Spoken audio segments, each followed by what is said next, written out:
Hey folks, welcome. Today we're going to be looking at something really fun and exciting. I know a lot of people have been asking about this for a very long time, but it is how to run TouchDesigner up in the cloud. You know, we've all got our lovely workstations, our laptops, our desktops, but often enough there's cases where maybe you need a lot of extra horsepower that you don't have on hand. Maybe you want to have some applications that are running more in the web server kind of idiom where maybe other users can access them, maybe you're collaborating. You know, whatever it is, you could even make like a really sweet rendering box online so you could work on your laptop, send your projects to this kind of beefy cloud machine, have it render, and send that data back to you. Whatever your reason, getting this running has always been a little bit tricky.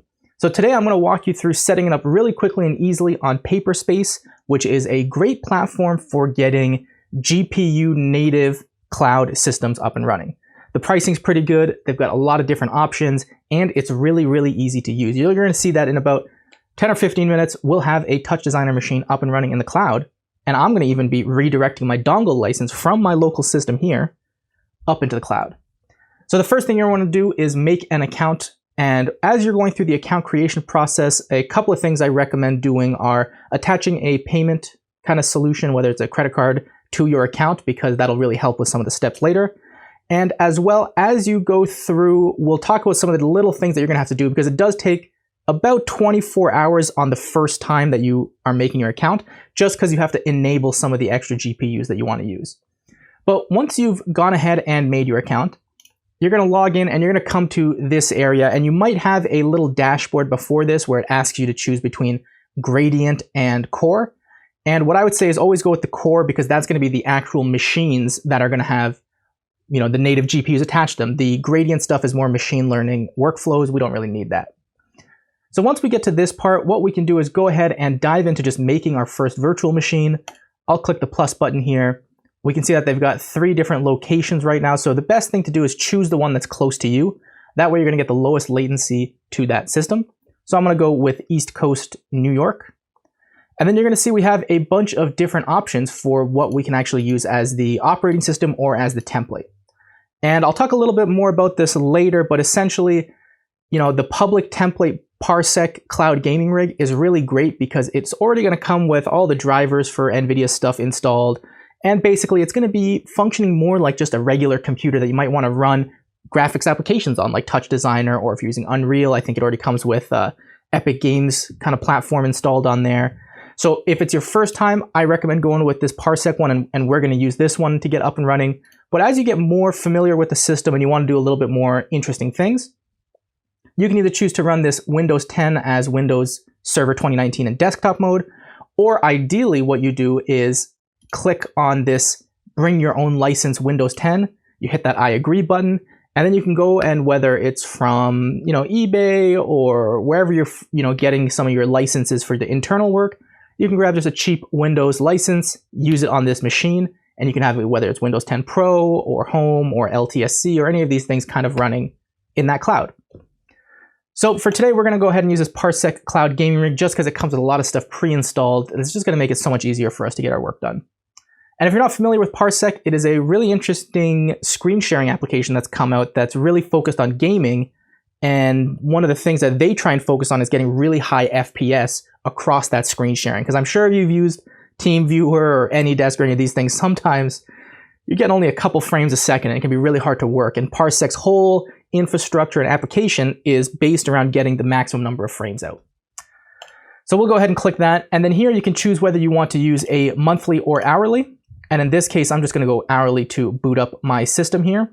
Now, if this is the first time that you have just opened your Paperspace account, you're actually going to likely see something like this. You're going to see a few standard things available, and then you're going to see a lot of the GPU options are going to have locks on them, just even like it is on my account. Now, what you're going to do is you're going to come to these, you're going to click on the one with the lock on it that you would like to use, and you're just going to send them a quick message that says, hey, you know, I'd like to do some graphics applications on here. I'm using TouchDesigner, would like to make just a rendering setup in the cloud, hit submit, and within 24 hours, they've been pretty good so far when I've been talking to them, but within 24 hours, they'll get back to you and unlock that system. So I unlocked this Quadro M4000 system. I sent it in yesterday, got my approval today, and now I can make this video for you. So whichever one you want to use, you can go through, and if you even want to message support and just say, hey, please unlock them all for me, I kind of want to experiment, But one of the cool things is you can see that, these aren't cheap cards. We've got Quadro M4000s, P4000s, we've got the 5000s, P6000, RTX 4000, and they're going to keep adding more and more GPUs to their infrastructure. So that's pretty cool, especially for someone like me where, right now I'm working on my laptop and I got my desktop here, but neither of them have any of the RTX cards yet. And if you read our blog, I'm thinking about upgrading, but in that interim time, I could actually get a RTX machine up and running in the cloud to experiment with some of the new features and then see if it's really something that is worth investing in right at this moment. Now, with that said, I've already got this GPU Plus option unlocked, so I'm going to go ahead and click that. We can see it comes with 8 CPUs, and these are real CPUs, not vCPUs like the virtualization CPUs. It's going to have 30 gigs of RAM.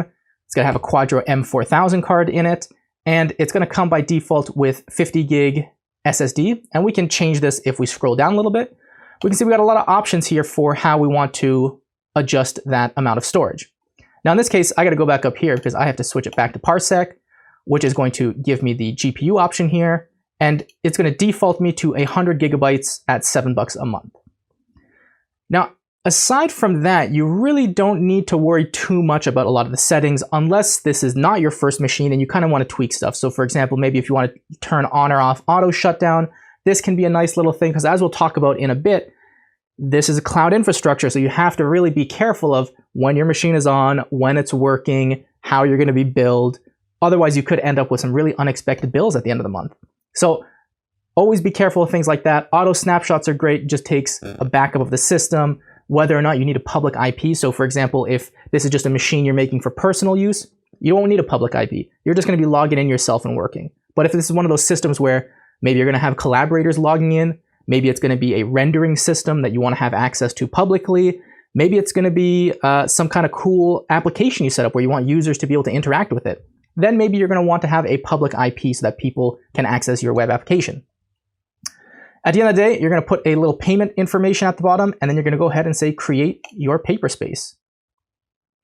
Now, the first time you do this, it may or may not ask you for the billing information, but I highly recommend putting it in. It'll just make the process so much easier. And then as you're going through, we're going to see now we're waiting for this machine to provision. And what I usually say is, from my testing, you'll want to let it provision, and then you're going to want to let it sit for just maybe a minute or 2 minutes, because the first few times that the system is getting up and running, it's probably going to reboot itself a couple times, installing updates, making sure the driver's up to date. And it does a lot of this automatically, which is great. So you just have to sit back, relax, and give it a few minutes. We're back, and we've seen that our machine is now on and ready instead of provisioning. So we're ready to almost dive into it. Now, what I'd really recommend is if this is the first time you're using it, you'll see this little getting started area in the bottom corner here. You click on that and download the app. And I highly recommend downloading the app, especially for people that are just getting started and maybe aren't kind of, Windows, remote desktop, or AnyDesk, or zero tier kind of experts. The Paperspace app is really good because it really wraps all of the functionality that you want from this system into a nice little application. So it handles all the remote access, it handles USB redirection, sound, like all these things are really well handled inside of the app, as well as just managing the overall virtual machine. So I recommend getting started with this unless you're already really an expert and feel comfortable diving right into a system. So I've already gone ahead and downloaded this system or this app.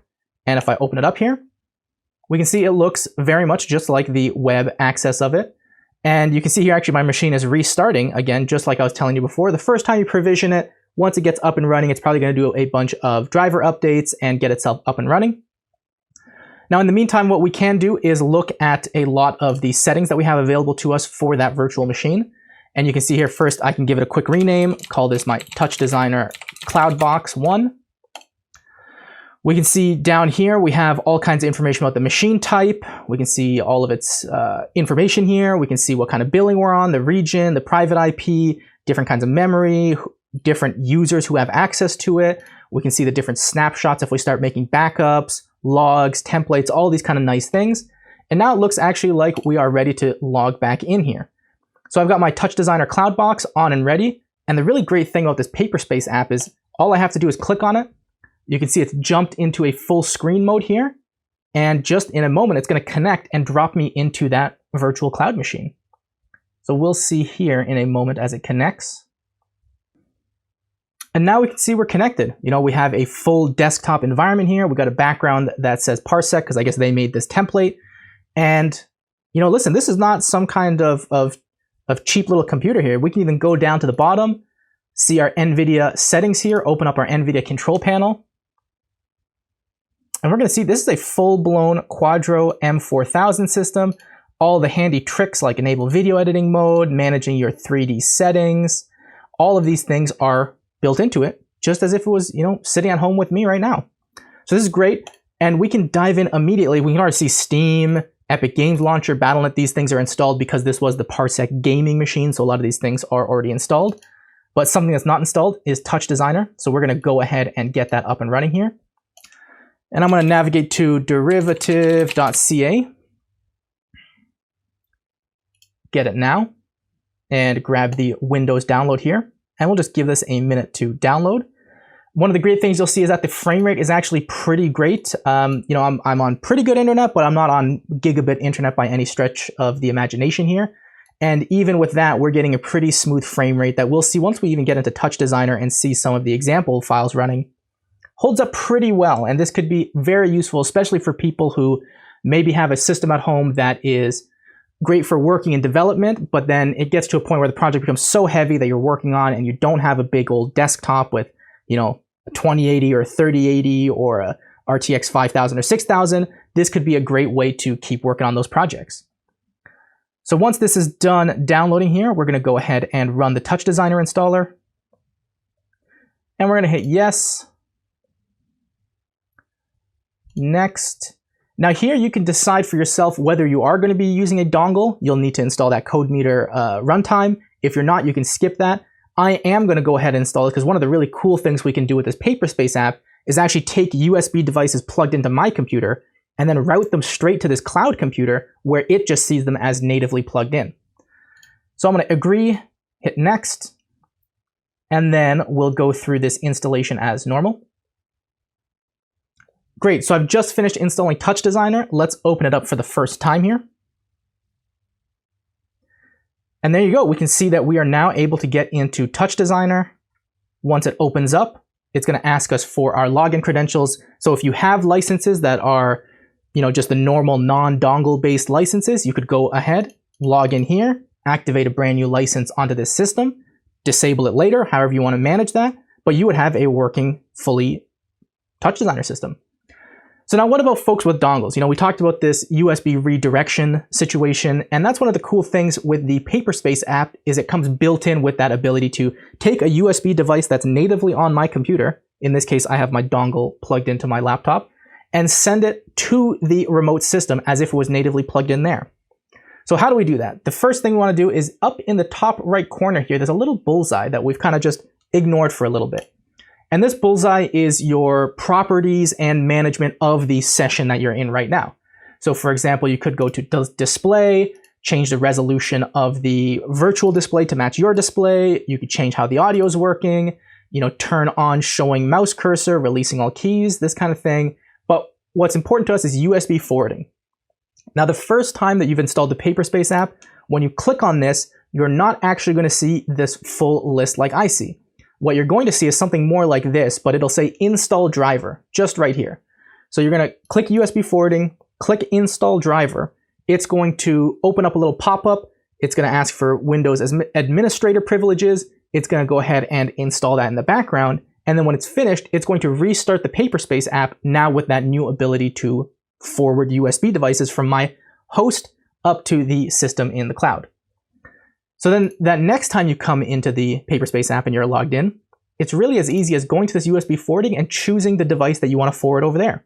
So for example, we see I've got a keyboard, my webcam, you know, my audio interface, all these kind of things. But what I really want to take is this CodeMeter stick because that's where my TouchDesigner Pro dongle license is.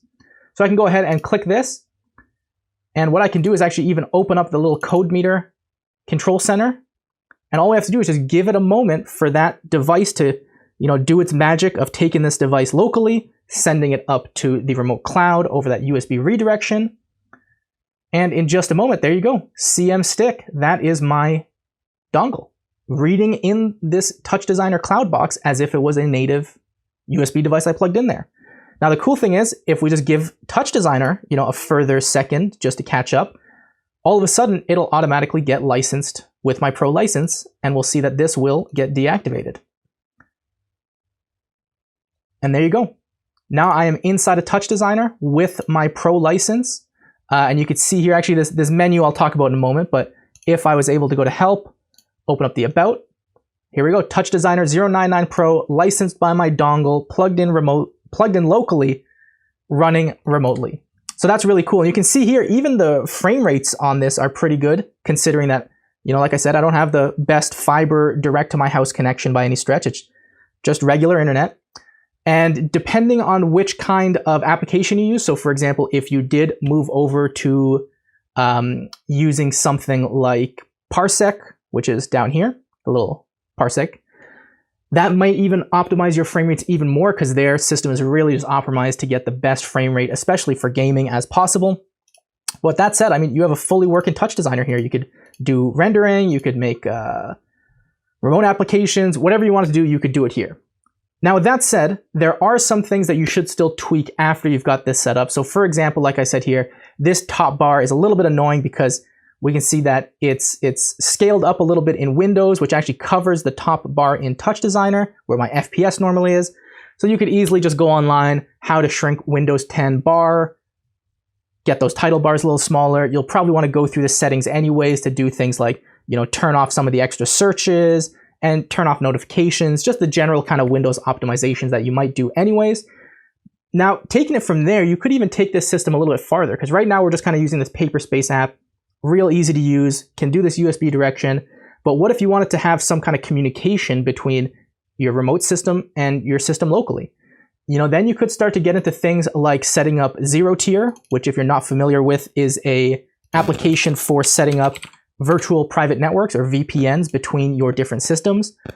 We've covered this in our remote production workshop, which is a really cool app. And what this allows you to do is you install zero tier on that remote system, you install on your local system, you get them both connected to the same network, and you could even do things like send OSC data from your local system to that remote system in very, very, very, very small amounts of latency. You could take it even further. You could set up AnyDesk, like we said, Parsec, Windows RDP, you can set up SSH tunnels, whatever you want to set up, this computer really is a fully blown TouchDesigner computer in the cloud. So the final thing I will say is one thing you should be careful of is, now that we're going to get out of full screen here and look at our Paperspace app again, and actually you can see it does a really nice little resize here, but let's go back to our console. You really have to be careful with what is running and what isn't running, because this is cloud application, this is pay per use, and especially with this box that we've installed here, this is about 50 cents an hour. And if you are, testing this and, following along at home, please, please, please, I can't stress enough, be careful to turn this machine off and even deactivate it when you're finished so you aren't billed for anything. Because sometimes with these services, there's a billing for having it active, but even if you deactivate it and just let it sit there, there are some components of it that'll still bill you even if the machine is not running. So for example, storage costs will probably still bill even if it's not running. So you just really have to be careful that you don't end up with, some big charge at the end of the month. So the final thing I'll show you is how to deactivate and turn this off once and for all, just to make sure that you don't get a crazy bill at the end of the month. We're going to go to this gear icon. We're going to come over to the right side here. And for example, if you want to shut this machine down because you're not using it actively, click that little shutdown button, and automatically it's going to go through the process of shutting it down. And then if you want to reopen it again later, you can just turn it back on with easy controls up in the top right. Now, let's say you get to the point where you've done your experimentation or you've finished using the application and you kind of want to just get rid of the system. It's really as easy as coming down to the machine type here. And we can see this deactivate button, which will activate itself once we are finished shutting down. And we can just click deactivate. It'll give us a warning, once you destroy this, it's gone forever, you can't get it back. We hit deactivate, and then it's going to turn itself off and very shortly after destroy itself. And then you will be 100% sure that you won't get some crazy bill at the end of the month. But with that said, this is really exciting because I know a lot of folks have been asking about how to run TouchDesigner in the cloud. There's so many different interesting use cases for it. And this isn't just locked into Paperspace. I use Paperspace because it's really easy to set up, has a lot of different options for Quadro-based systems, and just generally a really nice workflow. But you could easily do this on AWS, on Microsoft Azure, and on any other cloud platform that really supports native GPUs. Because that's the thing that was missing for a long time, was that if you don't have native access to a GPU, if it's running on those virtual GPUs, you're going to have a lot tougher time getting it up and running. So with that said, I hope you enjoy using TouchDesigner in the cloud. Hey folks, thanks for watching. If you're serious about learning TouchDesigner and getting into our interactive and immersive industry, I highly recommend you check out the Interactive and Immersive HQ Pro. It's the only educational resource and community of its kind for TouchDesigner interactive professionals. You can click the link in the description to learn more about that. And if you liked this video, hit that like button. And if you're new here, don't forget to hit subscribe and click on the little bell icon for more awesome free content.